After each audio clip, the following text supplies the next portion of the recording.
The astounding technology. To me, New Shepard is about the wonderful team that I've had the pleasure to work with over 18 years. I'm one of those people, and there are a lot of us at Blue, where opening the road to space for humanity is a calling.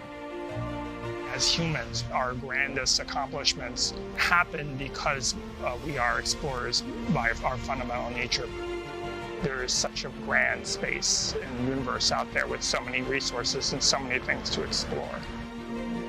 I almost would not know what to do with myself, and I have very few useful skills, I think, that are not related to flying people to space. There's very few jobs, very few professions, and very few places where you have that combination of working on something so important that is at the same time so challenging and so rewarding. I can't wait to fly on the New Shepard vehicle. Everyone we talk to that has been to space described going into space as a life-changing experience. I don't know how I'll feel, actually, on that date. Obviously, it'll be a cause of celebration, but it will also be a period of a lot of self-reflection. This is a once-in-a-lifetime, once-in-a-career opportunity to follow a program from start to finish to such a major goal. So I hope I will feel that it was as meaningful as the amount of time and energy that we put into it.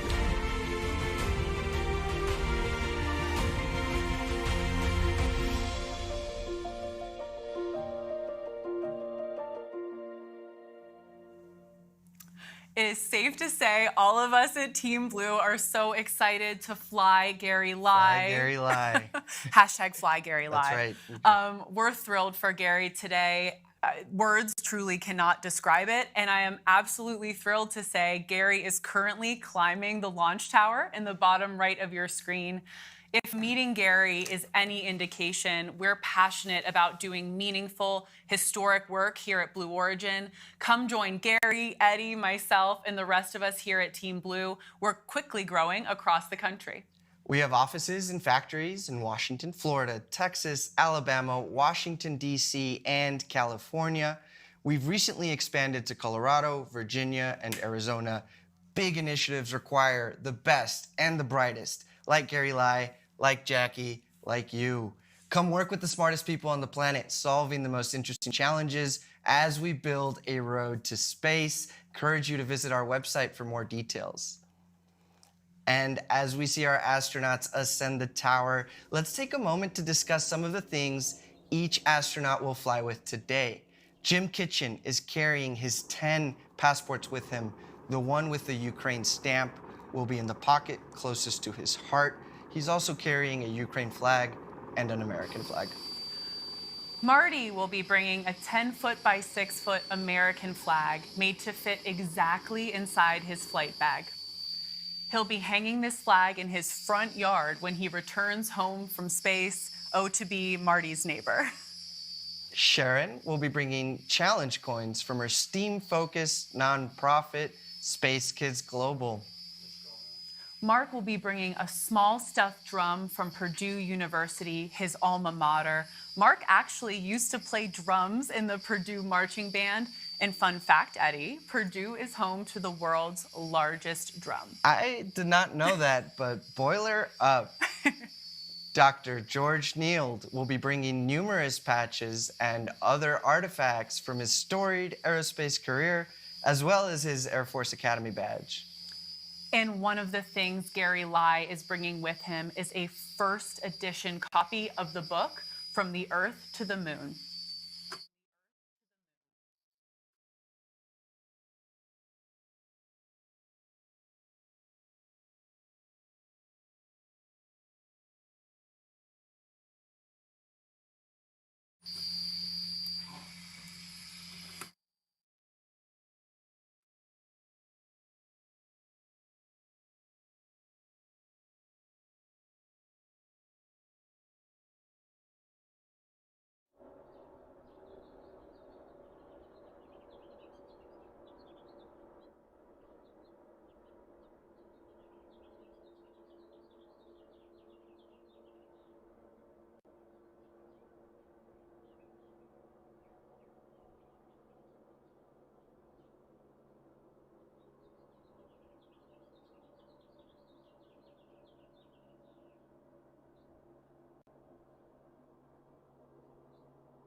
And our crew just exited the safety shelter, crossed the gantry to their crew loading tower, and they're entering the capsule in ascending order. Gary Lai in the first seat, George Nield in the second seat, Jim Kitchen in seat number 3, Marty Allen in seat number 4, and Sharon Hagle and Marc Hagle in seat number 5 and 6.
Our crew is seated in the New Shepard crew capsule, and crew member 7, Sarah Knights today, is helping them into the capsule, getting them all situated, getting them all buckled into those seats.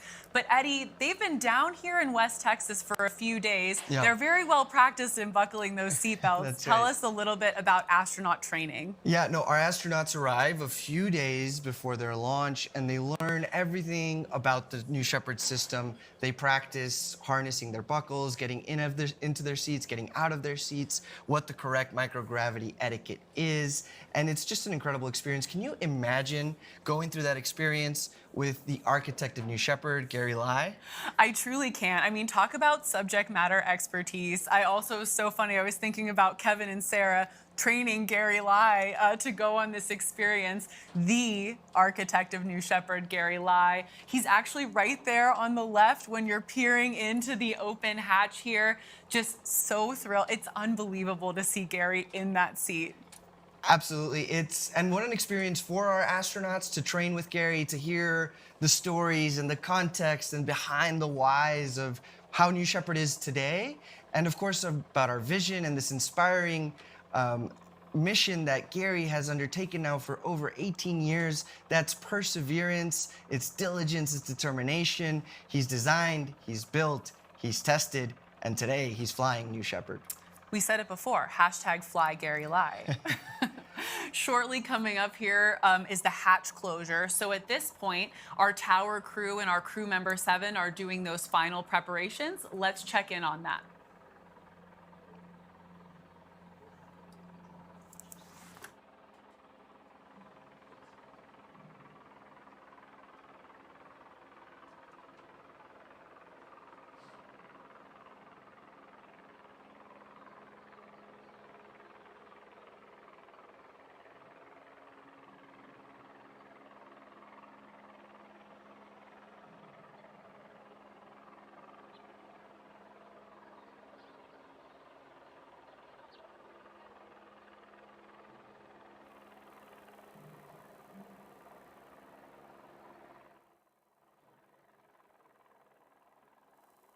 Your truck to space.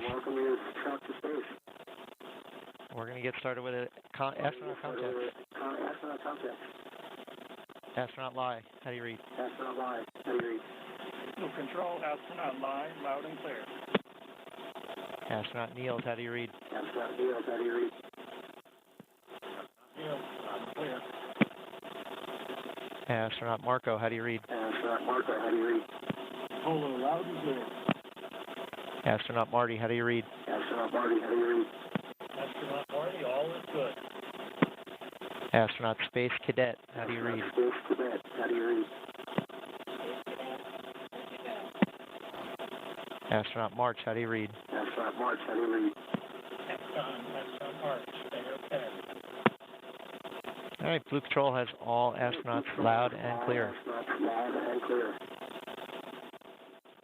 At this point, Sarah's out. Sarah's out.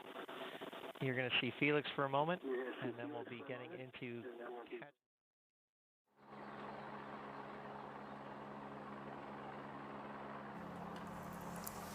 Thanks for joining us for our 4th human flight. As you just heard, those were our capsule communicators, Kevin Sprague and crew member 7 in training, Laura Stiles, checking in with our 6 astronauts today. George Nield, Sharon and Marc Hagle, Jim Kitchen, Marty Allen, and the architect of New Shepard, Blue Origin's very own Gary Lie, are loaded into the RSS First Step, awaiting a life-changing experience to space and back. And we just had a great shot of Gary and his smile, and of course, the RSS First Step over the hatch. It means reusable spaceship. This capsule has already gone to space 5 times, and it did so in the span of 12 months. Operational reusability, like today's 6th flight, is an underlying philosophy at Blue. It's fundamental to ultimately and dramatically reducing the cost of access to space. I'm just blown away when I think about New Shepard's vehicles being designed for 100 uses. We work towards that goal step by step. We're at just about T-minus 23 minutes until launch. While we have a moment, let's take a closer look at today's 4th human flight crew, dubbed the Roaring 20s. I love that name.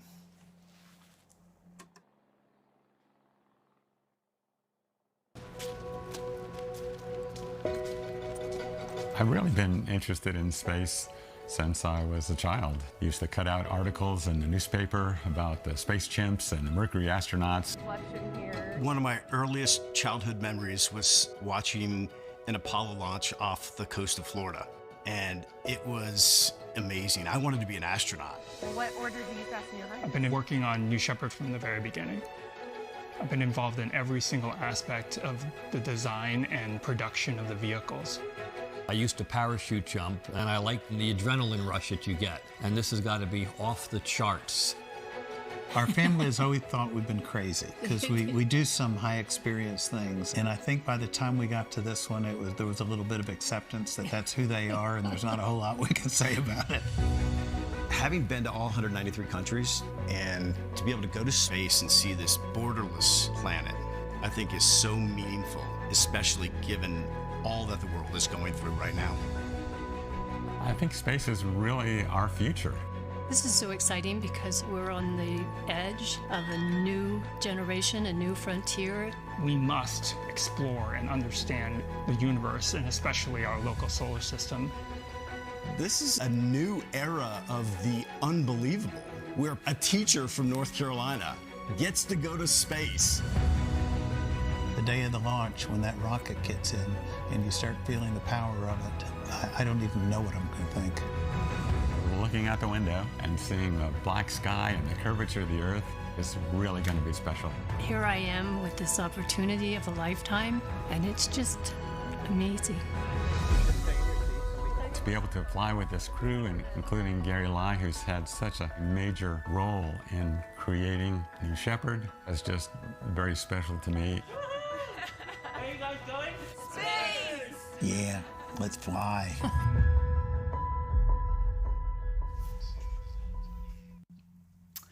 The crew, the Roaring 20s, are in the capsule, and that hatch is closed, Eddie. I love the name they gave themselves. An ode, I think, to so many things. This is New Shepard's 20th mission. That's right. We're in the 2020s. And we're... maybe the roar of that BE-3 engine. I think it's the roar, but it's also the fact that this is the new era of commercial human spaceflight, and what a time to be alive. I love it. Let's go with that. It's such a unique shared experience for the crew. The bonds they form here in West Texas will last a lifetime. In a few moments, we'll have a special message for our crew from our Capcom, Kevin Sprague, who you saw just a minute ago. But first, we want to share a piece featuring Kevin in a new segment. Club for the Future works with students from across the country to provide the chance to ask Blue Origin experts questions about rockets and engines and space, and my new favorite segment, our very first, Q for Blue.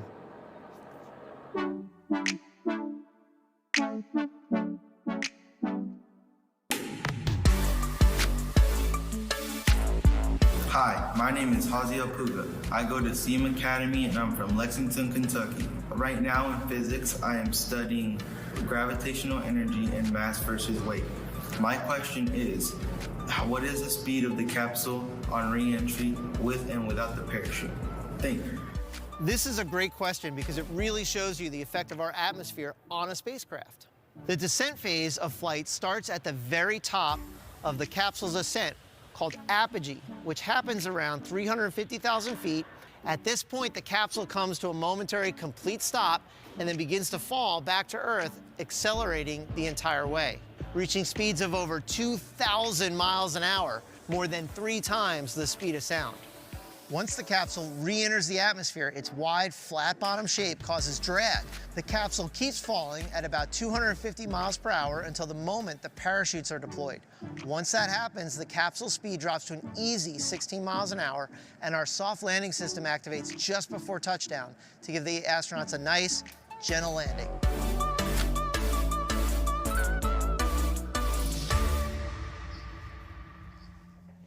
And what an insightful question from Club for the Future. Kevin, thank you for walking us through that.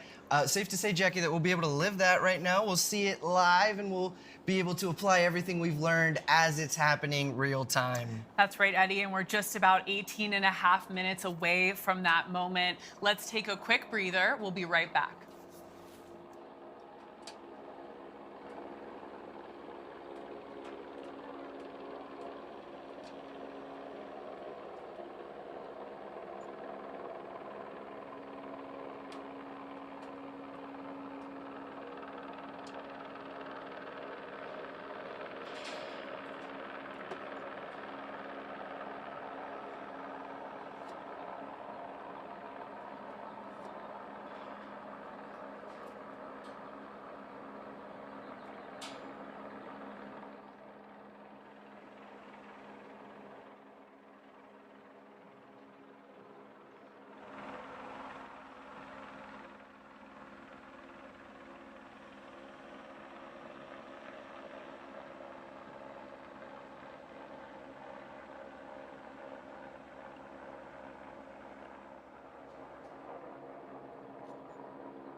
If you're just joining us, we're at about T-minus 16 minutes until our 4th human flight. As you can see from these beautiful shots, our crew are strapped in, the hatch is closed, and the tower crew is just doing some final checkouts prior to today's mission, alongside crew member 7, Sarah Knight, standing there in the black flight suits. And can you imagine their view? These largest windows, some of the largest windows to have flown in space, they're sitting 80 feet in the air, looking out on the far west Texas desert, and there's this world-class launch pad right next to them.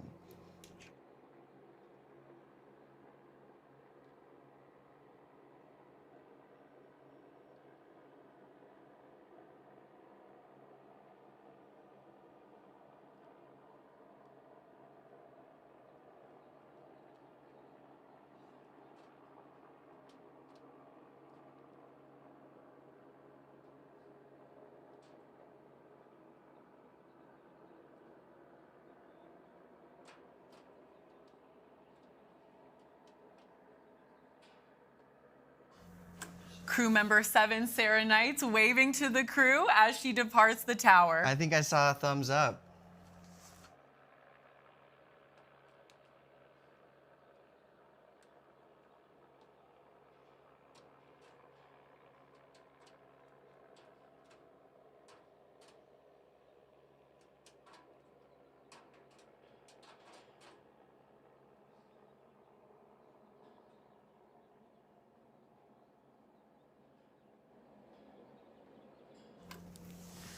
Coming up here shortly, we're going to have a very special message for today's crew from some of the astronauts who have flown on New Shepard before. Coming up here shortly will be the voice of our capsule communicator, Kevin Sprague. Let's listen in.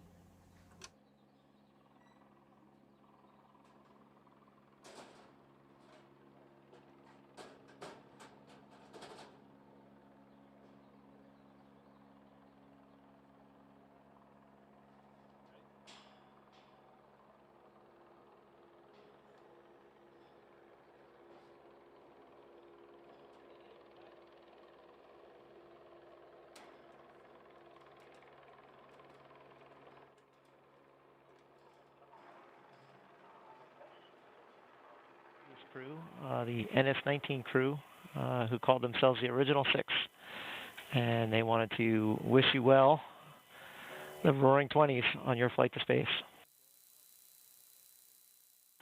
Astronaut Michael Strahan, known as Astronaut Stray, wanted you to know the trip will go by in a flash in the moment, but your memory will make it seem like it was hours.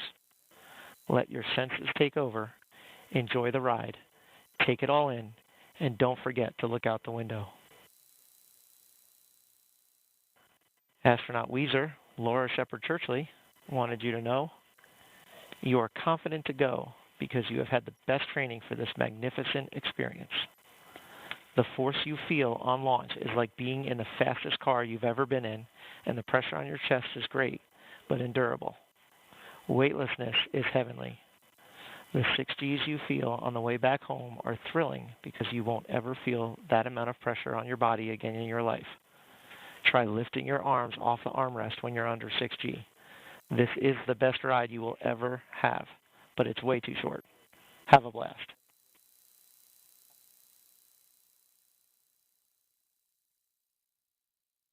Standby 1.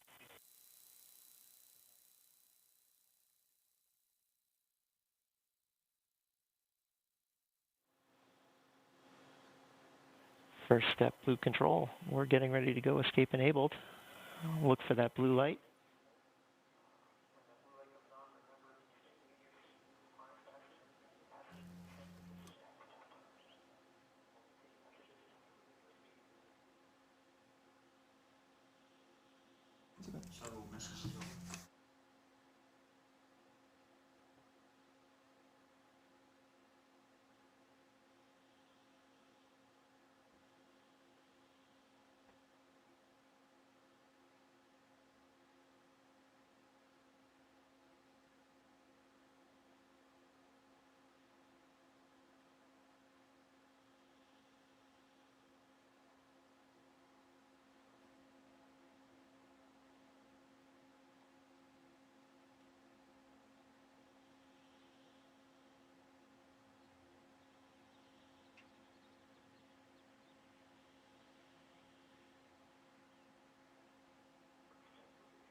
Taylor wanted you to know you are about to see the universe as it truly is.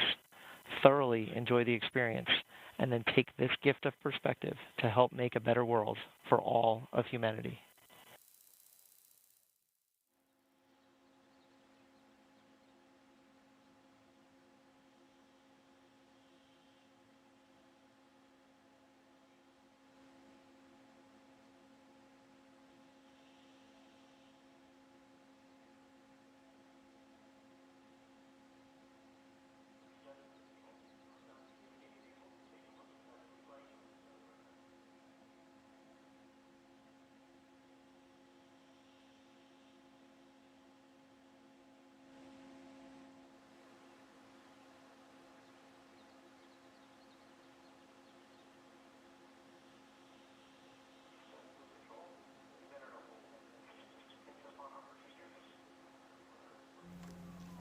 It's so cool to see the community of Blue Origin astronauts getting a little larger, launch by launch, step by step. We had a few messages there from the previous crew, the original 6, and just what perspective. I think I heard that New Shepard is the best ride ever, too. So I'm going to quote that. We have entered a hold at the moment, and we're going to hang out here while we get back to you.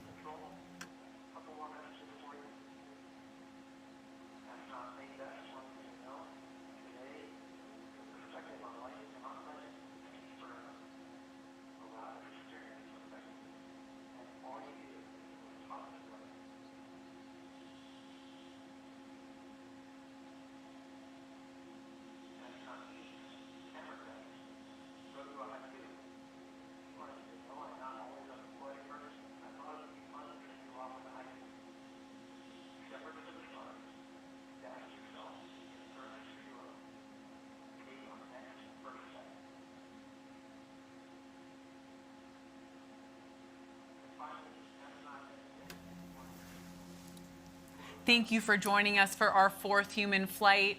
Our crew is buckled into the capsule. We're in a brief hold here, but New Shepard did just hit a big milestone in today's operations and went escape enabled. Eddie, tell us about the significance of this moment.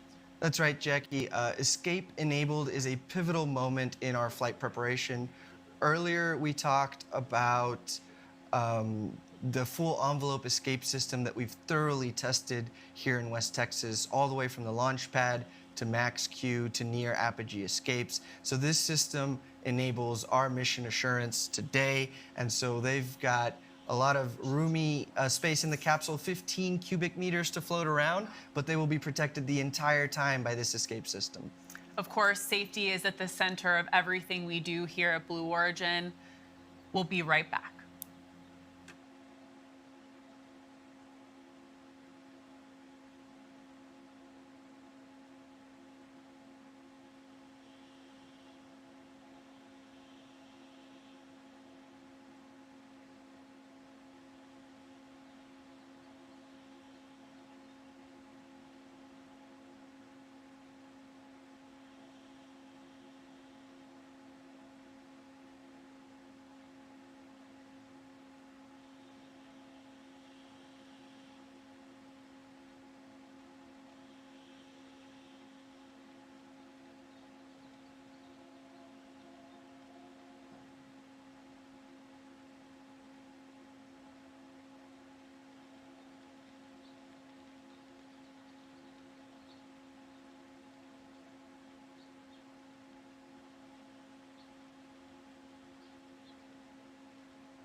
Right. Thank you for joining us today for fourth human flight. We remain in a brief hold here, but you are getting some beautiful views of Van Horn, Texas in the background from our amazing camera crew. We actually have an expert here at the desk today.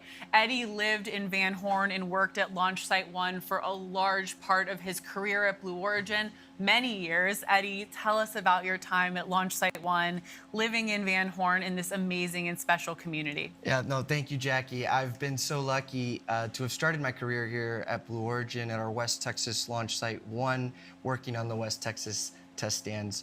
You know, Van Horn is really in the middle of nowhere, West Texas, but it's a slice of home for me and for us at Blue Origin. We moved to Van Horn in 2006. Our founder, Jeff Bezos, gave the scoop to the Van Horn Advocate all those years ago that we were going to be here, that they would hear the roar of our engines and see the beautiful flying vehicles go to the edge of space and back.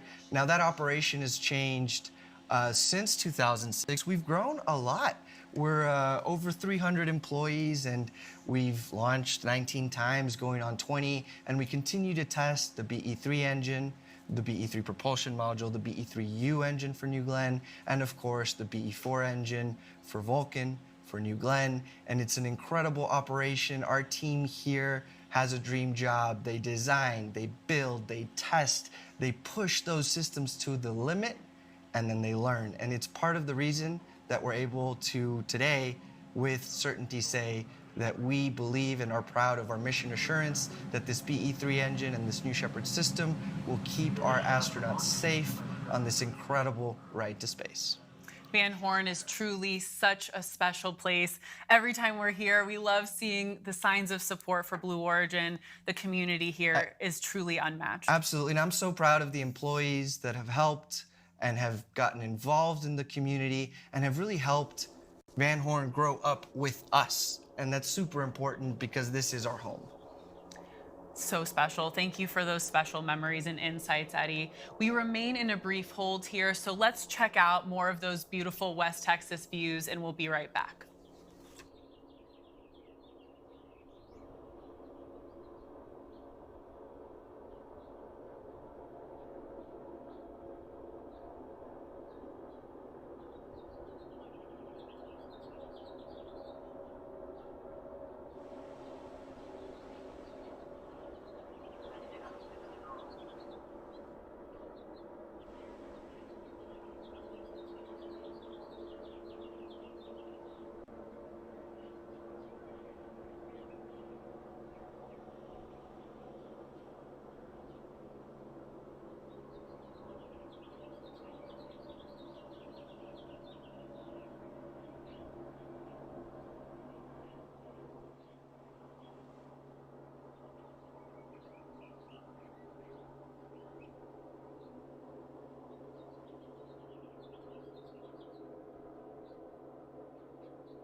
As you can see, we currently remain in a hold while Mission Control makes sure all systems and weather are aligned for today's flight.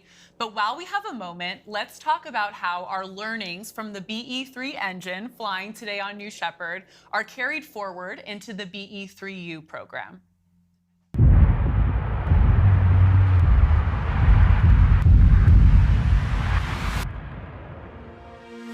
Here at Blue Origin, we're building the next generation of American-made rocket engines. And liftoff. We picked hydrogen for New Shepard so that we could get the learning that we needed for our ultimate orbital launch vehicles. We need the performance from hydrogen for the upper stage. The BE-3 PM engine is highly reusable, human-rated. It provides a really good opportunity for us to practice. Since we've been able to fly BE-3 PM on multiple New Shepard flights, we learned a lot about how to operate a hydrogen-oxygen engine. So So now we have taken the BE-3PM design and optimized it for use in space as a second stage engine for New Glenn. We call it BE-3U. The BE-3PM is about 110,000 pounds thrust, and the BE-3U is 160,000 pounds thrust. There's 7 BE-4s that are the booster engine for New Glenn.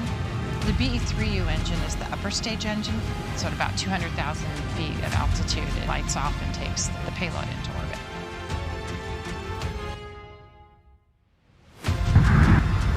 We're engine testing now. We're doing a few design tweaks based on what we've learned, and by the end of this year, we should be up to full rate production.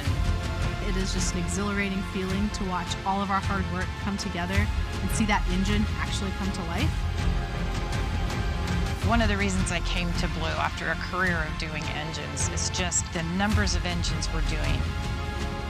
We're supporting research, production, flight. That's unique to Blue.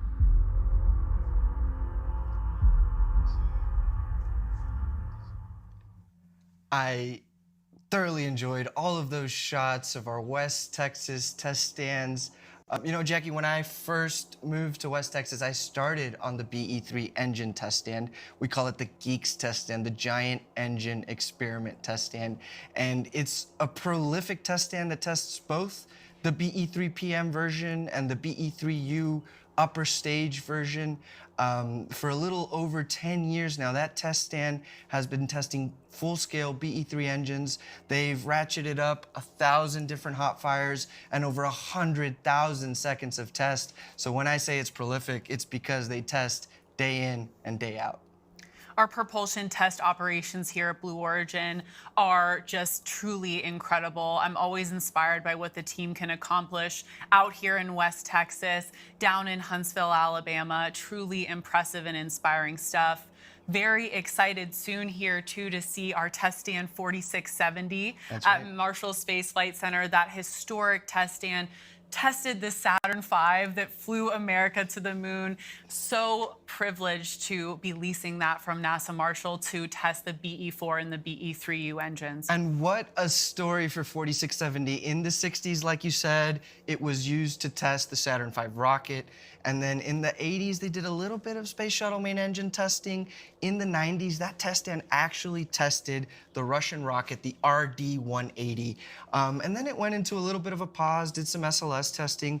But what a legacy that we've inherited from the RD-180 to the BE-4. That is the new paradigm shift in rocket propulsion. That's right, Eddie. I have to say, I get to visit our facilities a lot, very lucky, and I love visiting 4670. You can feel the history there, truly a special experience. We are still in a hold at this time, but we'll be right back.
We remain in a hold in our countdown today to make sure everything is ready to fly. While we have a moment, let's talk some more about safety, of course, our #1 priority at Blue Origin.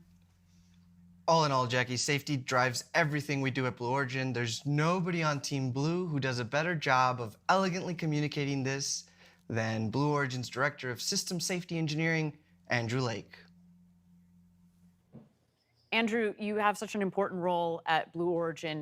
So at Blue, when we say safety is a top priority, what does that mean?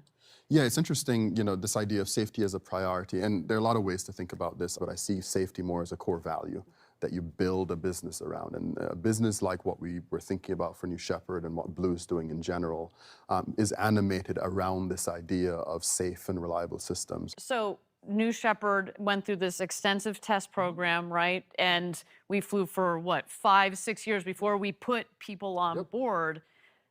How do you know that you're done? In a certain sense, instilling safety into both the vehicle and the how it operates. Yeah, there are a couple of ways you kind of go about it. The first thing you have to do is you have to set goals, safety performance goals, safety performance thresholds, to help you understand when you've met those thresholds. But in any program, you're never really done. You always want to look for opportunities to improve the system, both operationally, both for safety, both for reliability as well. And so we always have to maintain a humility that comes with flying rockets with these kinds of energies involved. And so we, and the ops team that we're about to go fly this mission, I've never seen a team more diligent, more patient, and the constant awareness and the vigilance required to say, raise issues and make sure they're addressed before we decide that it's time to fly people. It's taken a team of people to get to this point, to be flying people on New Shepard. What would you say to this team? I'm humbled to work with this team. It would be lying to say that 3 people who happen to have voted as part of a much larger tech for human flight certification are the people who decided that we're safe enough. Hundreds of people have put their blood, sweat, and tears into this program. Each of them just immensely individually focused on not just the safety of the system, but the reliability of the system. And then there is the work that our team does to kind of partner with them to help them achieve these goals.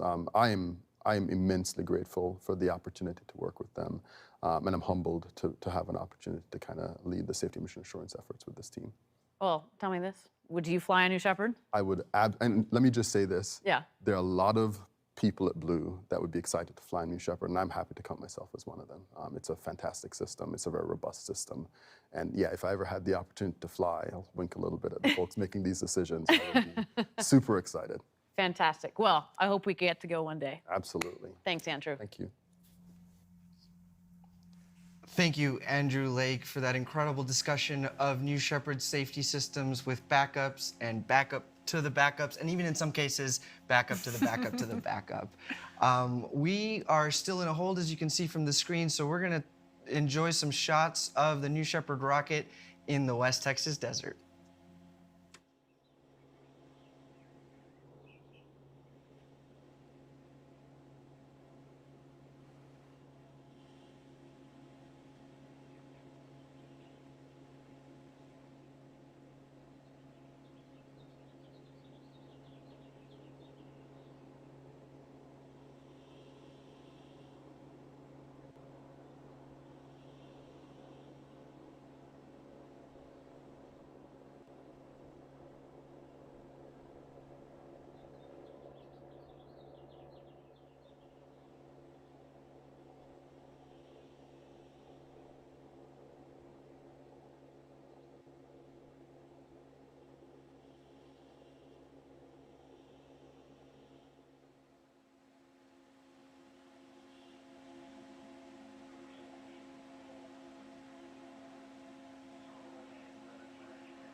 While we have a moment here, let's talk about New Glenn, our orbital program.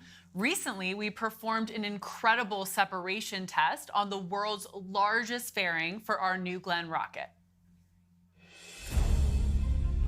We're here at NASA's Armstrong Test Facility in Sandusky, Ohio. We took the fairing from New Glenn, the world's largest fairing, to the world's largest vacuum chamber. It's the only place in the world that we can test out this fairing in an environment similar to what the rocket will be seeing in space. Payload fairing is the nose of the rocket. Inside there is the satellite. The payload fairing's job is to protect the satellite as we ascend through the atmosphere. This is the largest structure that has ever been tested here. The New Glenn fairing is 72 feet tall. So when we put that on top of the 26-foot test stand, we're taking up 98 feet of vertical space in the 120-foot chamber. This jettison test is a huge milestone for us. We'll be firing ordnance that will separate the fairing within the chamber. When it separates, the fairing is going to create this huge breathing motion, and we want to make sure the edges aren't going to come in and hit the payload. This test is important because it helps us qualify the payload fairing and prove out that we actually do separate as designed. So we'll be looking at things like deflections and stresses.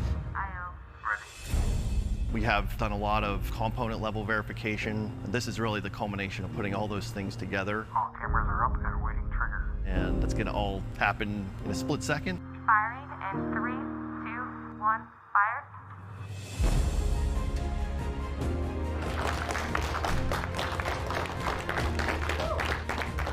It separated as expected. We collected a lot of really good data.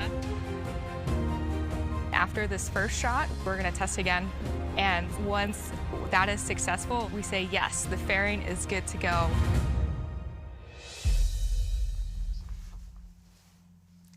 It is so amazing, Eddie, to see New Glenn hardware in test. These moments are so incredible along this road to space, and it's very special.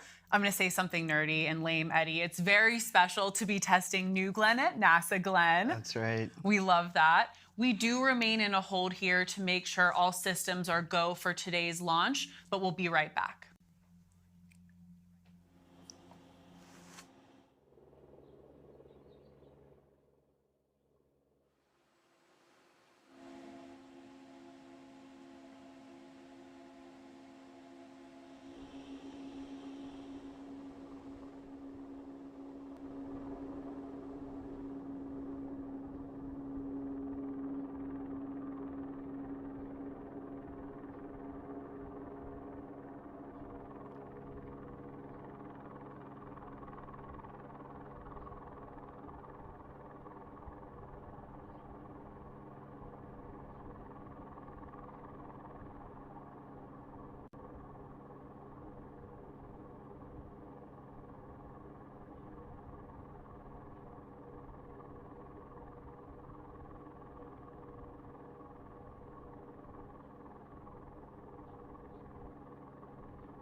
We remain in a hold here while Mission Control ensures that all systems are a go for launch. While we wait, let's talk about an exciting new project at Blue Origin, Orbital Reef. Blue Origin, in partnership with Sierra Space, is developing Orbital Reef, a commercially owned and operated space station to be built in low Earth orbit. The Orbital Reef team includes Boeing, Redwire, Genesis Engineering, Amazon, Amazon Web Services, and Arizona State University, which brings proven capabilities and new visions to provide key elements and services, including unique experience from building and operating the International Space Station. Let's take a look.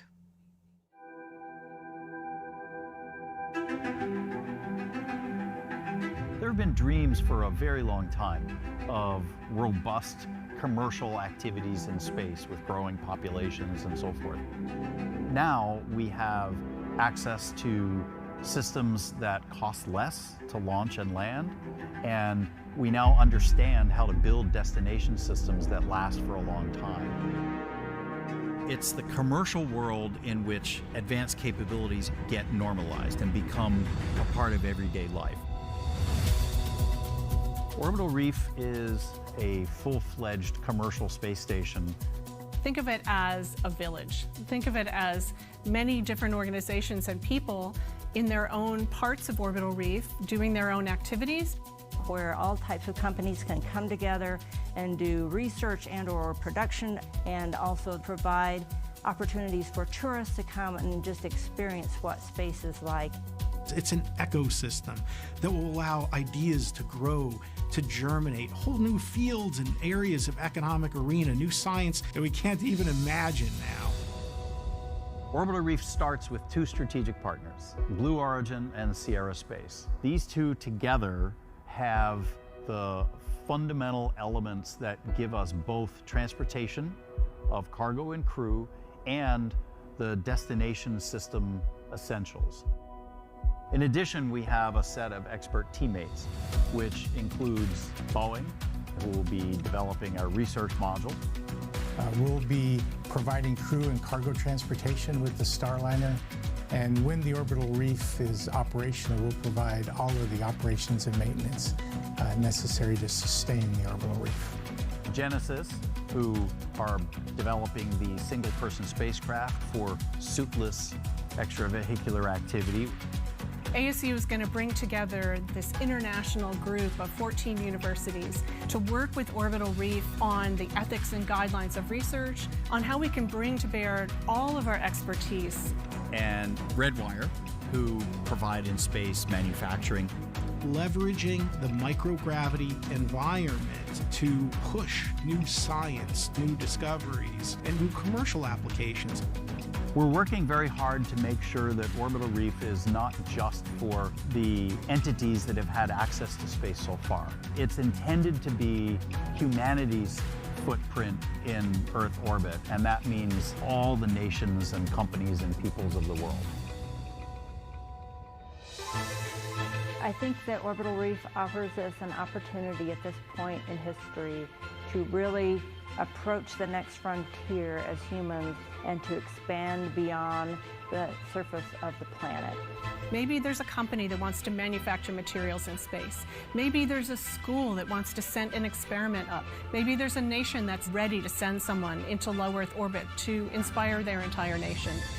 It's limitless, the implications of microgravity research, development, and manufacturing. Every aspect of our life, of industry, of science, will be impacted by the discoveries that we make on Orbital Reef.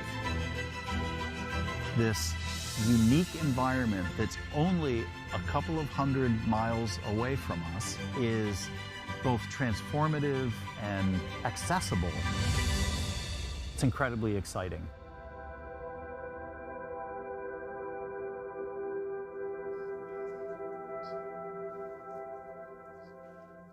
Our team is absolutely honored and thrilled to have received an award from NASA to continue advancing our Orbital Reef partners alongside our teammates. We actually at Blue Origin do have a lot of great experience with conducting this kind of microgravity research. Eddie, New Shepard has really been the test bed for this at Blue Origin. Can you tell us about that? I'd love to, Jackie. We've got an incredibly capable payload integration management team that has flown over 11 successful payload flights on New Shepard, getting these researchers 180 seconds of microgravity and just advancing science as we know it. So kudos to them, and I'm just so proud of them, Jackie. I am as well, Eddie. With that, let's take a quick breather and we'll be right back.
Thank you for joining us for our 4th human flight, and thank you for sticking with us throughout this hold. I spoke with our flight director, Nick Patrick, earlier this week, and as you know, holds are, of course, a completely normal part of our launch process. Safety, as we've said multiple times on today's webcast, is always the #1 priority at Blue Origin, so we need to continue to take this time to do those checks and make sure this mission is ready for launch today. Stay tuned.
Thank you for joining us for our 4th human flight. As you may have seen on your screen, we did release the hold on the countdown clock.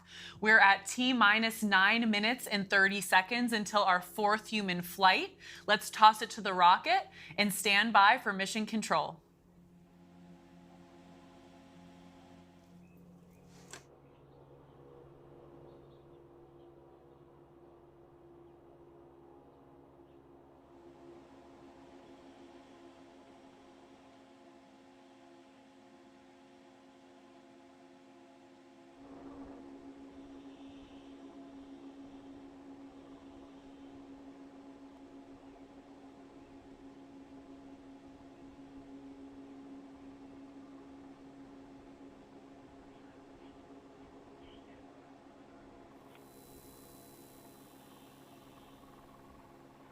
All stations, this is the flight director on Channel 1 and UHF voice for the go pull for terminal count and launch. Capsule.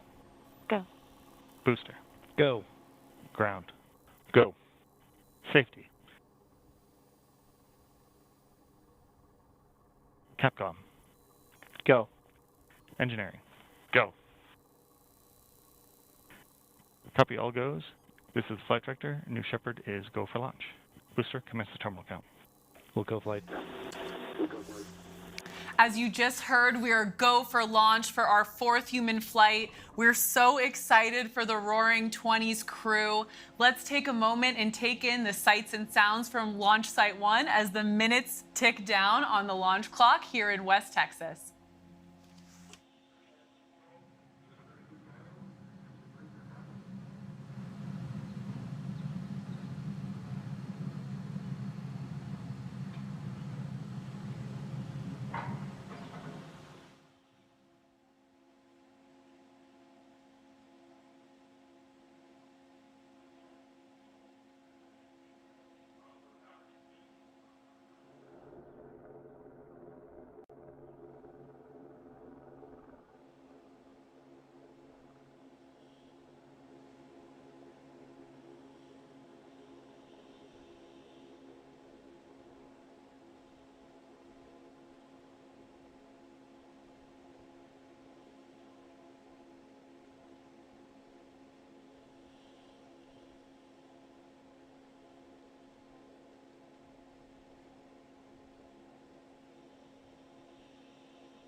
Okay, as we tick down to launch, Eddie, can you take us through today's New Shepard flight profile? I'd love to, Jackie. So at T-minus 2.5 minutes, we effectively hand control over to our auto sequence. The flight controllers are essentially hands off. The rocket then gets ready to light the BE-3. Ignition happens at T0, followed by bootstrap and throttle up. Liftoff occurs at T+7 seconds, and that BE-3 engine powers the New Shepard vehicle through the atmosphere. Just before 1 minute, the vehicle reaches max Q, that's maximum dynamic pressure, the point of maximum stress for the structure. At 2 minutes, that main engine shuts off. We call that MECO, and at 2.5 minutes, the New Shepard vehicles separate into two, and the astronauts are free to float about the cabin. The PM reaches apogee at 4 minutes and starts to re-enter the atmosphere due to Earth's gravity. The fins steer back to the landing pad. The drag brakes deploy. The engine restarts for a nice, soft landing. Meanwhile, the astronauts were able to enjoy some microgravity time because the gumdrop shape of the capsule was much slower to re-enter. As that capsule pierces the atmosphere, we see drogues, we see mains, and shortly thereafter, the terminal deceleration system that causes the capsule to land on a cushion of air, that poof of dust. Touchdown, welcome back, astronauts. I'm so excited. Thanks, Eddie. We're just about T-minus 5 minutes until liftoff. The 6 people on that live rocket are getting close to launching to space. Let's check in with them on the pad.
We're just under T-minus 4 minutes to launch of the Roaring 20s crew. Eddie, you've been so lucky to be down here in West Texas for many a launch. What's happening across Launch Site 1 at this point when we're so close to liftoff? Well, Jackie, it all starts at Mission Control. They are focused with final preparations, and it's a laser focus. They are there working through their steps, making sure that their systems are ready for launch. And we're just moments away from that here. Those bit checks, like we mentioned, will start at 2.5 minutes. And the cool thing about those final checks, I mean, our crew is on board. They're feeling, they're hearing this living rocket. Just truly such an exciting moment for them. Absolutely, that rocket is alive on the launch pad.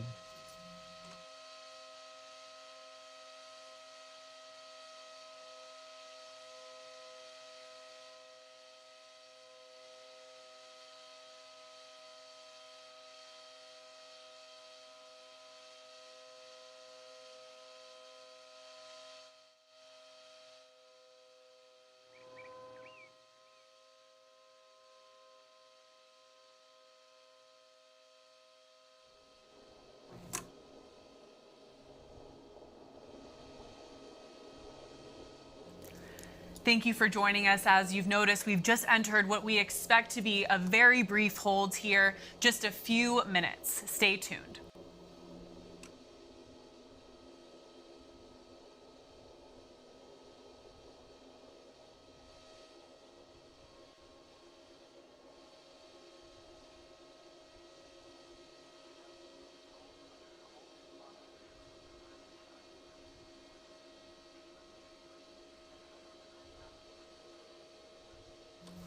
Okay, that hold has been cleared. We're at about 3 minutes until launch. We understand the Roaring 20s, all 6 astronauts on board our 4th human flight are ready to go. Let's watch and listen as New Shepard goes through those final checks and revs up for today's flight.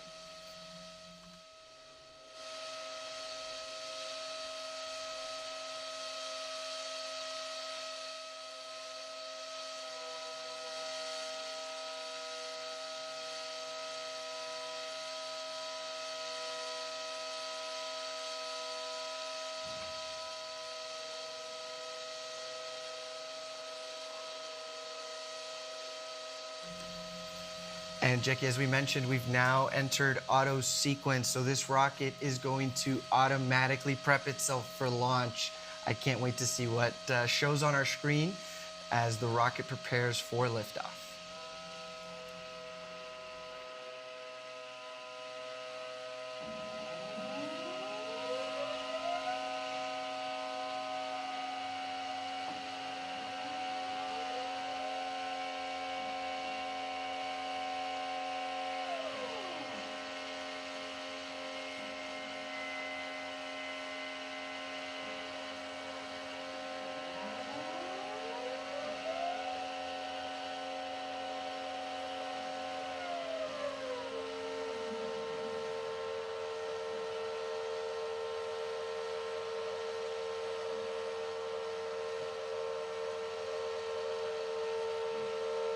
With just under 90 seconds to go, those aft fins at the base are actuating, going through their bit checks. They provide control authority for the vehicle on ascent and descent. At the same time, we should be able to see the engine nozzle gimbal. It will help maneuver the rocket as its primary form of control. We've entered a brief hold in that final countdown. Our teams will assess. We'll be right back.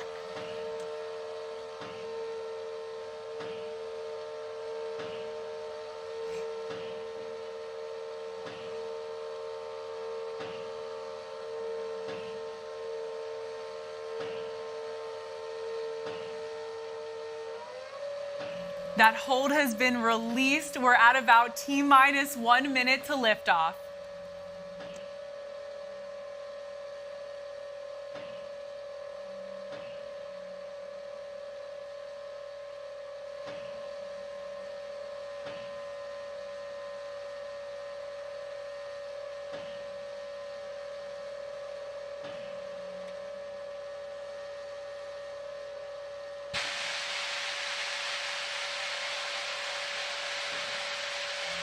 Ladies and gentlemen, it is time to launch this rocket. Godspeed, New Shepard. Godspeed to our crew. We're handing it over to Mission Control.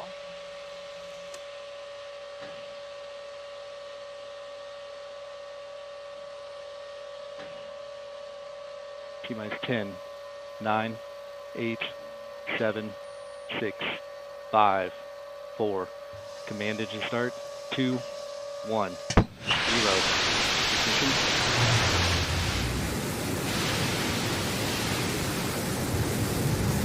And liftoff. Shepard's cleared the tower.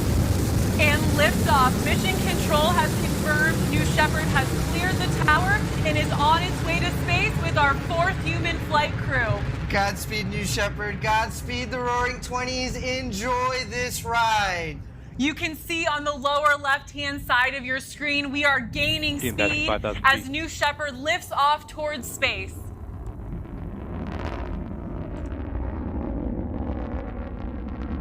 feet. That beautiful burn on that BE-3 engine, lifting New Shepard towards space. As we hit T plus 55 seconds, we will enter max Q, the point where aerodynamic stress on the vehicle is at its maximum. We just confirmed max Q, and that BE-3 engine doing some work, 8,000 horsepower equivalent of it, to produce 110,000 pounds of thrust on its way to space.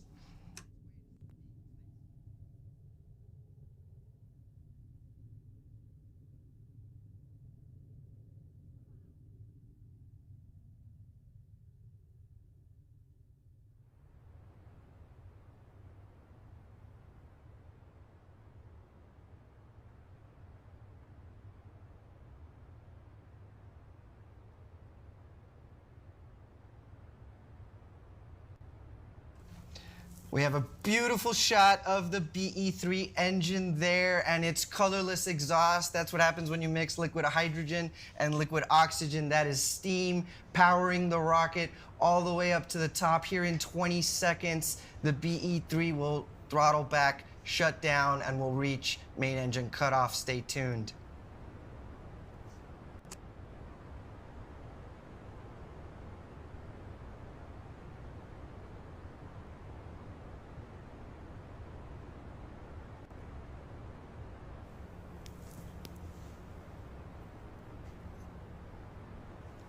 There it is, MECO, way to go, BE-3. Thank you for powering our astronauts to space. That was our main engine cutoff. Shortly here, we'll see separation of the crew capsule and the booster.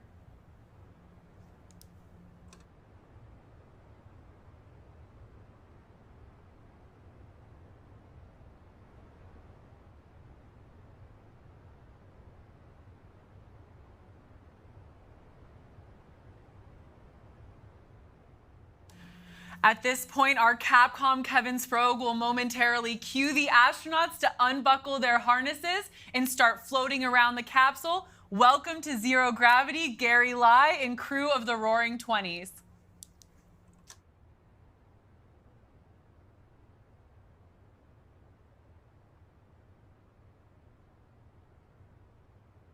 Beautiful shot there of the two separate craft, George Nield, Sharon and Marc Hagle, Jim Kitchen, Marty Allen, and Gary Lai. Welcome to Zero G. Let's listen in as they float about the crew capsule.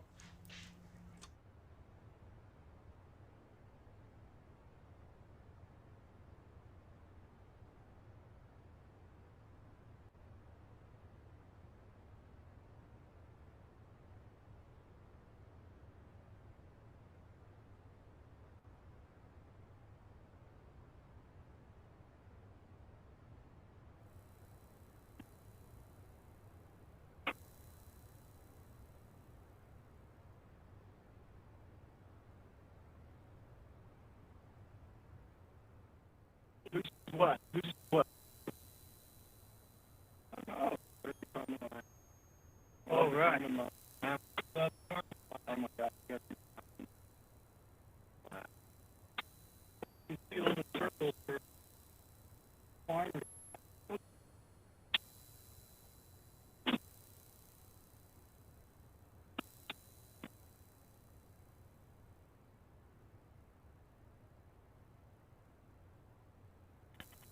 First step, blue control. This is your 1 minute warning. 1 minute warning. Congratulations to all 6 crew. They crossed that Kármán line. They just officially became astronauts.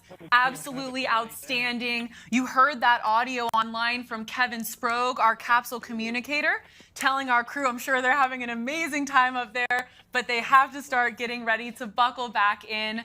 Shortly here, both the crew capsule and the booster will be descending.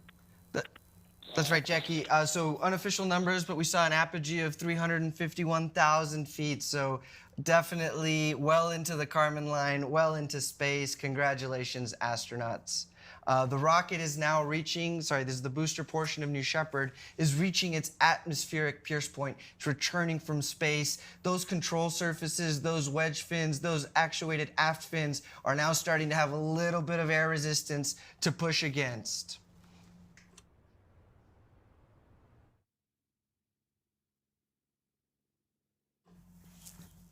The booster will reach its maximum re-entry velocity, which is just under Mach 4. That's 4 times the speed of sound. And it's an incredible booster shape coming back down over the West Texas desert against those Texas blue skies. This is the fun part.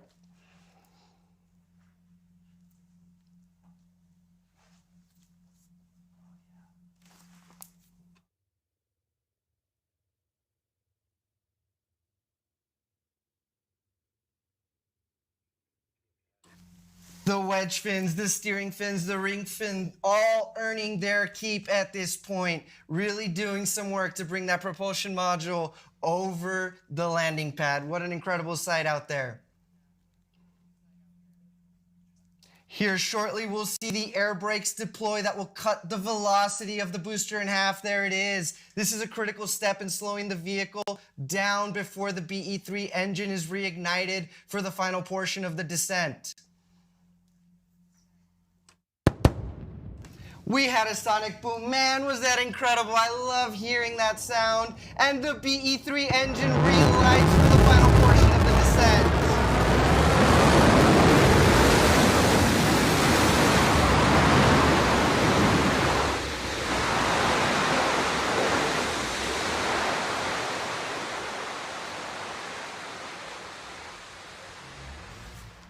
Touchdown, New Shepard. Welcome back to Earth. What an incredible feat of engineering required to bring this rocket back safely, reuse it. All I can ever say, Jackie, is wow. Wow, Eddie, truly, no matter how many times we've seen this happen, a live booster landing onto that landing pad will take your breath away. And I have to say, Eddie, the char on the side of that New Shepard booster, there's nothing like it. Right above that feather looks like, and we see, of course, the New Shepard propulsion module beginning to dump some of the excess propellants. That's a key step for our reusable booster. We'll vent the tanks, we will inert them. That'll maintain the cleanliness throughout and allow that booster to turn around and fly again. We've got a great shot there of the capsule. There go the drogue parachutes they've deployed on our crew capsule to slow it down.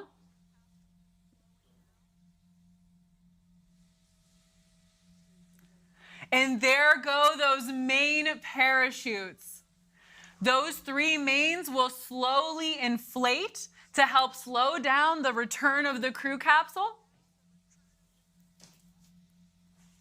While the parachutes are, of course, essential to provide a gentle touchdown for the crew capsule, New Shepard also has that innovative retro thrust system to make our touchdown even smoother for the Roaring 20s crew flying today.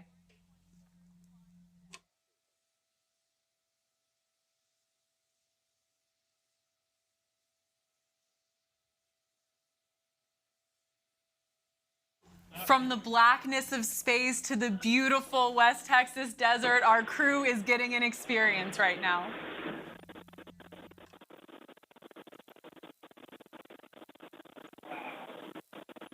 That was a quick 10 minutes.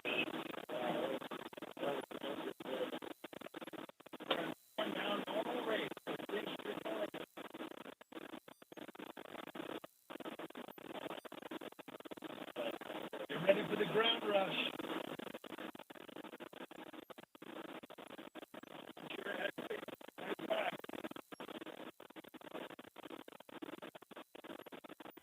First step, blue control. Stand by touchdown. Stand by touchdown.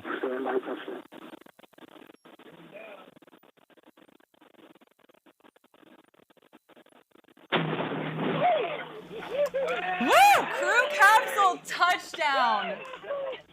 Welcome back, the Roaring 20s and astronaut Gary Lai. That sounds like some happy crew members there. From the sounds of it, maybe all landed back safely and are doing great. We'll get confirmation from Mission Control here shortly. What a beautiful shot of that booster and capsule in the West Texas desert for what looks like a wholly successful fourth human flight. That West Texas does kick up there for our crew, welcoming them back to Earth. At this point in the mission, our team is preparing landing safety operations and recovery of our astronauts from the crew capsule. We'll be on the ground at the landing site to follow that action in just a bit. And hopefully, Eddie, hopefully. talk to some of the world's newest official astronauts.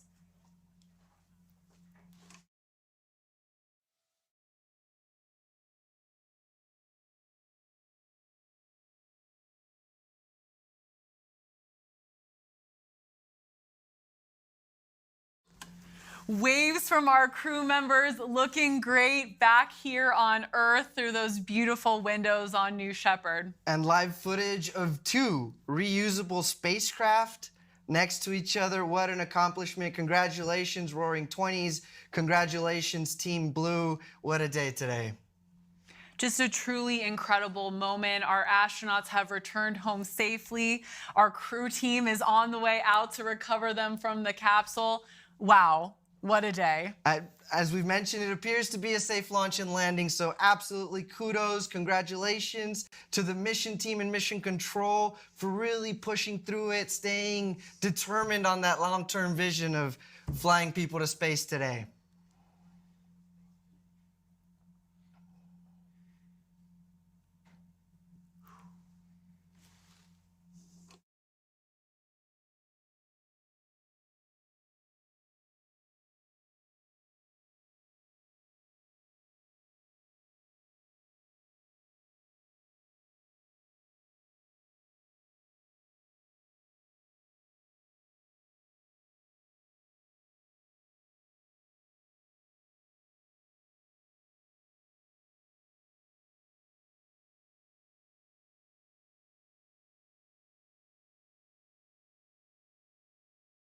Mission Control has officially confirmed, I think we can see it from the windows, but they've officially confirmed they've spoken with all 6 of our astronauts and they are doing great. Our crew has put the roaring in New Shepard 20. I think it is safe to say here today, Eddie, absolutely thrilled for these 6 astronauts.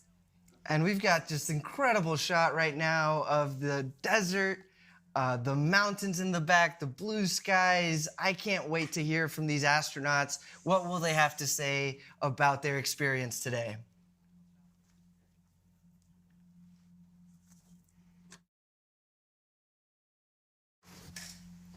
And there's our recovery crew racing through the desert out to the waiting crew capsule. Our recovery team will safe the capsule and ensure that the astronauts are ready to disembark. Shortly thereafter, they'll be followed by their friends and family. Eddie and I know they can't wait to give them a big hug and welcome them back to Earth. For the friends and family in particular, a moment of anticipation before they welcome their astronauts back to Earth with warm hugs, kisses, and just celebration.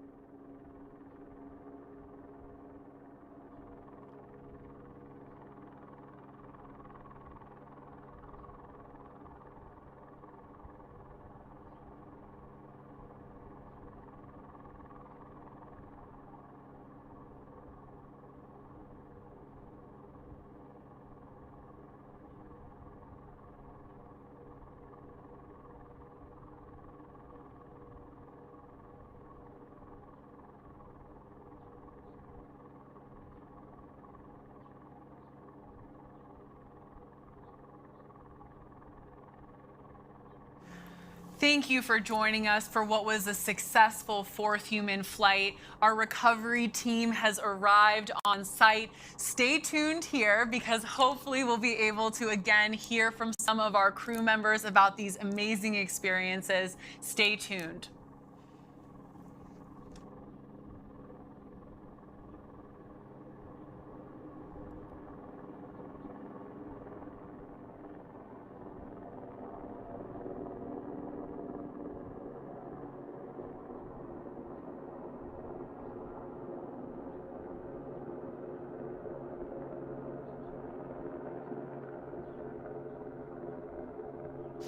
There's crew member 7, Sarah Knights, racing over to wave to the world's newest astronauts. Get that thumbs up from all 6 on board.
The Roaring 20s crew is back, and there you see our crew member 7, Sarah Knights, with those stairs getting ready to open the hatch here in just a few moments.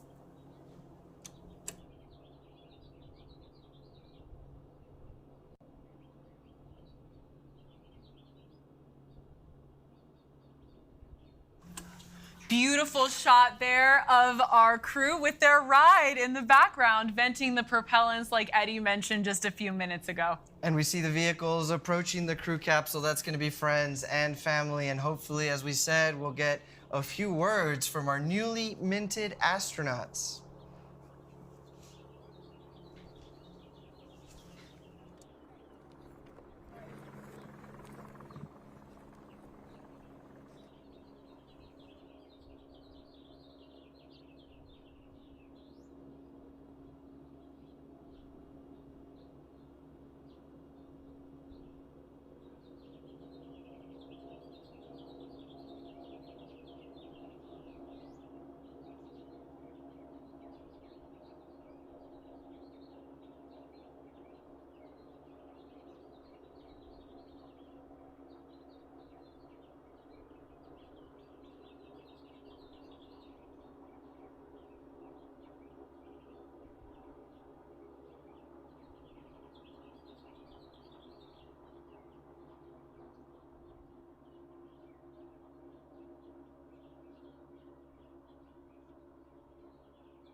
And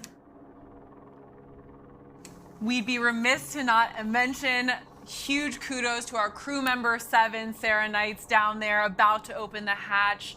Our capsule communicator, Kevin Sprague, that was with our crew through the duration of their flight. Just an amazing role this crew member 7 does, shepherding our crew through this entire experience from astronaut training to touchdown. That's absolutely right, Jackie. It's why we call it Crew Member 7. We, Team Blue, through Sarah and through Kevin, ride with these astronauts to space and back, and we're with them every step of the way.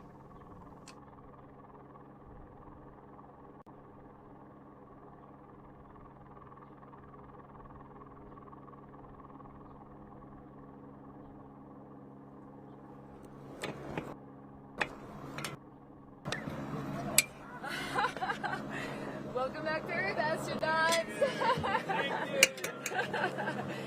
Okay, when you come out, watch your steps out here. There's kind of a loop section. Come on out. The hatch is open. Welcome back, Gary Live. George Nield, congratulations. We should also have, there's Jim Kitchen with the 194. Congratulations.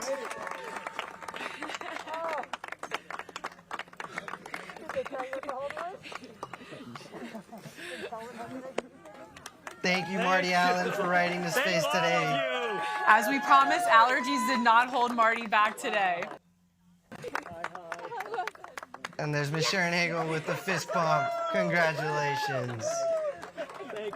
And last but certainly not least, Marc Hagle. Welcome back, Marc.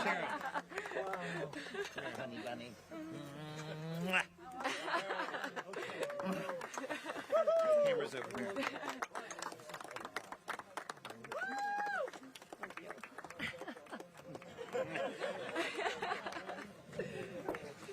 Whoa.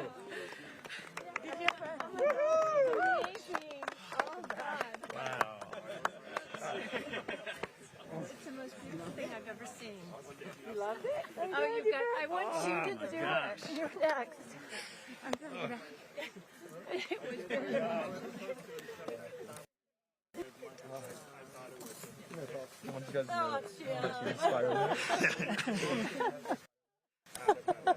I don't know that I could even, words could do that justice. Let's have to feel it. How was it going up for you? Was it everything you'd hoped for? Was it everything you'd expected it to be? It was different. I mean, I don't know, because I've never been in the centrifuge, so I mean, you know, I felt my skin pulling taut, and I think more dramatic than even the 0G was the throttle back from 3G. You know, when we throttled down, I felt like I was rising there. And even the entire time I felt I was in 0G, I felt like I was falling towards the ceiling. So it was intense, and I did get a little bit of a feeling of vertigo. Really? So, okay. Yeah. And I know most of the astronauts have said in the past that they haven't felt nauseous. I did feel a little bit of nausea for sure. Yeah. What about the windows? Oh, yeah, it was like being outside. It was like being... Wow, that's so good. Absolutely. It was a beautiful, clear day. I don't know exactly what we were seeing, but we were seeing...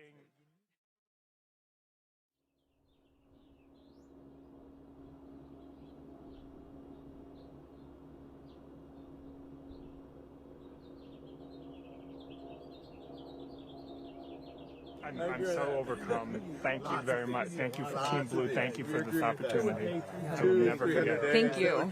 Thank you for making this real, and making it a possibility for us to be able to send people.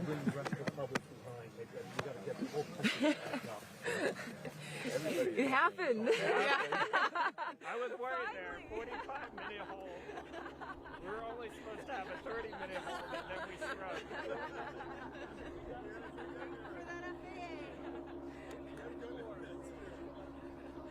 Yeah, did you talk to George about that?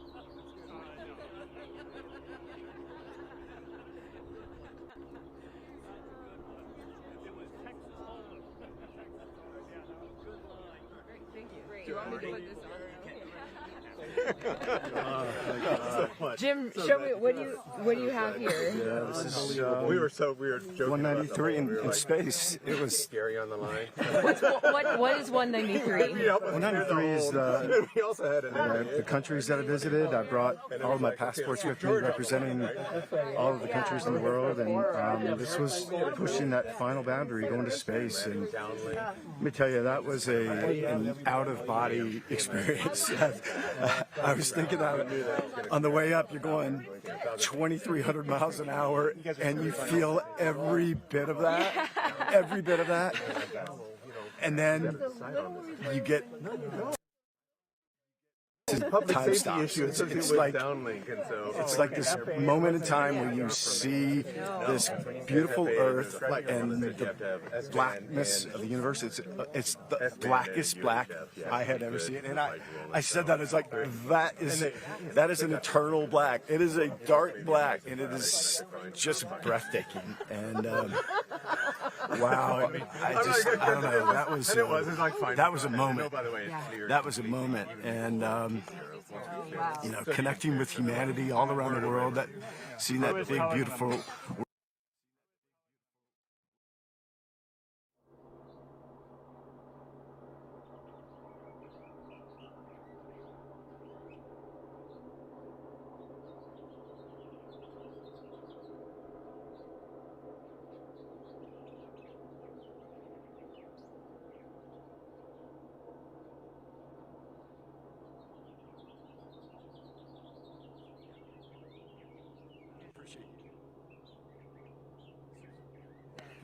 Go Tar Heels! Yes, go Tar Heels.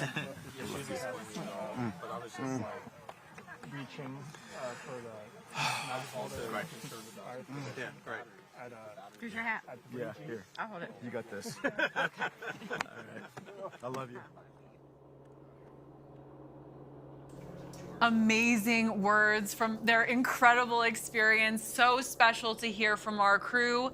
Also coming up here shortly will be our special astronaut pin ceremony. Stay tuned for more.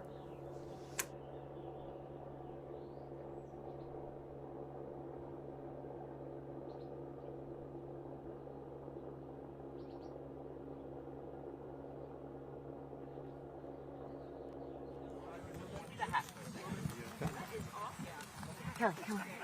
Okay. George, tell us, how was it? It was awesome. Was it? Amazing.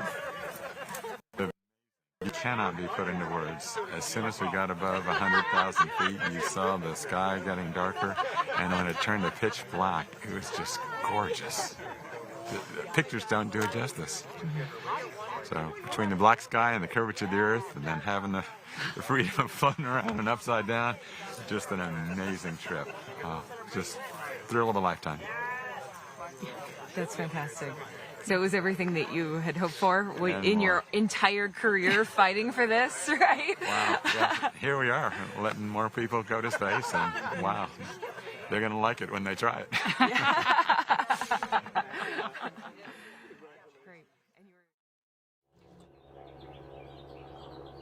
And there you have it from Dr. George Nield himself. Pictures don't do it justice. You'll just have to see it for yourself. That's right. And George, what an amazing, amazing moment for him. He's been a public servant his whole career, advocating for the commercial space industry, and to have just become an astronaut himself on a commercial space flight, what a moment.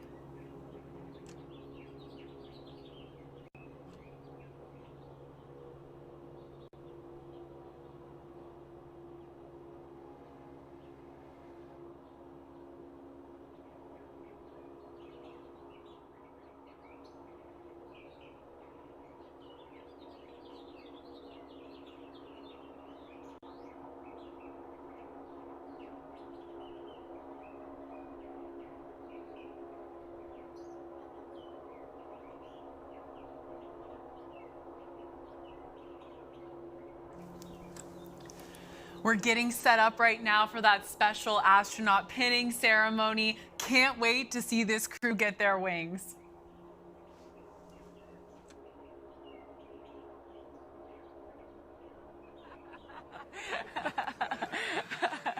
So what are we doing? So tell me what happened. What was your experience? I think going up, I was thinking it was going to be 50% weightlessness and 50% the view. When we got up there, it became 5% the weightlessness and 95% the view. The weightlessness was neat, but the view of looking to space, which is as black as your uniform, seeing the Earth, and then you could look down, and you know how the farmers, when you're in a plane, they have the circles? You could see all those, and it was incredible. We just got to get, all of America's got to get caught up to this, and we need a lot of people up here. I'm still stunned for words. The weightlessness was great. We weren't up there long enough to really enjoy the weightlessness, where you could eat and play with objects. It's the view. You look out of an airplane at 35,000 feet and realize that we're, 10 times that height up there. It was unbelievable. It's got to be for the astronauts who go into space, where it's all black. That's got to be incredible. I'm just thinking, God, I wish I were in the blackness looking back. It's unreal. Yeah. Just unreal. Yeah. Thank you so much. Your training was off the charts. Oh. We got in and it was like, oh, this is just what we've been doing for the last few days. Good. That's the intention. It was unbelievable. You can relax but I did even I wanted to do somersaults and all that, and I was just taken back by the view. You can't put it into words. You just have to see it. Yeah. You can't put it into words. And coming down, that's where you really felt the G's coming down.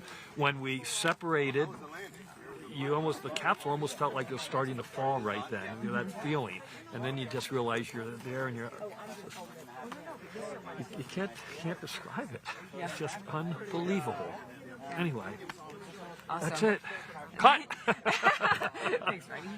Thank you.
Lots of proud Cornell grads watching, I'm sure. Gary live, proudly waving the flag. I'm sure they're eager to have him come visit campus. And making Team Blue proud as well. I think I see the astronauts starting to line up for this awaited pin ceremony.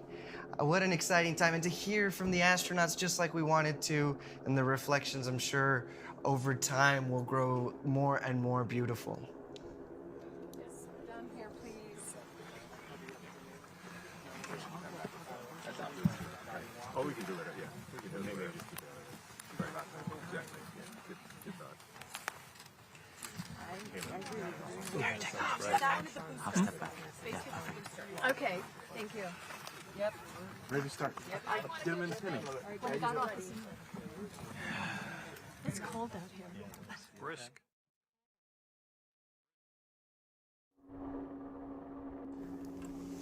And here to lead us through this very special pin ceremony is our Vice President of New Shepard, Audrey NS-20 Powers. crew. Woo! Congratulations on your flight today. Okay, I have some astronaut pins here.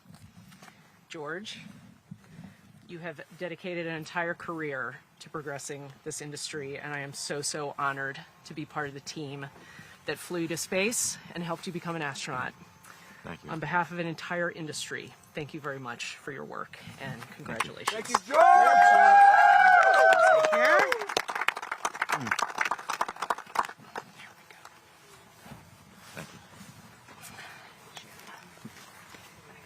Jim, the great explorer, astronaut Marco, right? After a lifetime of exploring, congratulations on crossing your 194th border today. Thank you.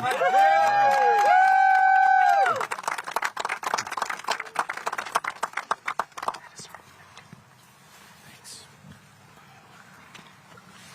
Marty, right one, Marty. Marty, also a great adventurer. I hope that the view out the window was even better than you thought. Fabulous. It was? Fabulous. Good. Congratulations on this most grand adventure. When are we going again? That's right.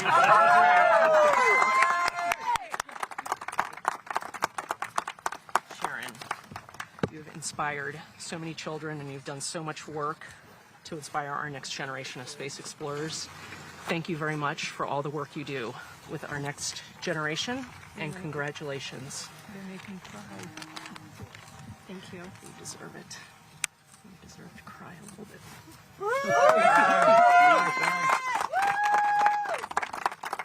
And Mark, my fellow Boilermaker. Yes, indeed. Yes, Purdue. indeed. Congratulations Number on your 29 flight today. from Purdue. That's right. I'm so glad that you were able to share this with Sharon.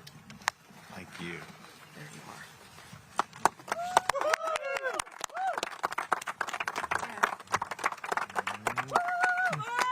And Gary, my friend Gary. Wow. You make Blue proud every single day, every single one of us.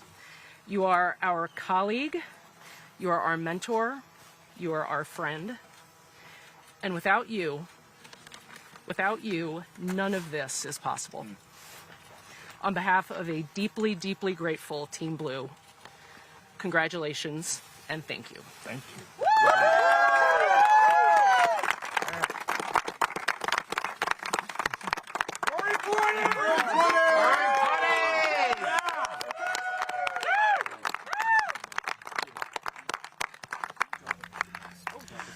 Well, that was amazing, Eddie. I think it's safe to say all of us across Team Blue might be a little teary-eyed right now. Not speaking for you, speaking for myself, though. Astronaut Audrey Powers, is there anything that woman can't do? Thank you all. Thank you so much, everyone, for joining us today for Blue Origin's 4th human flight.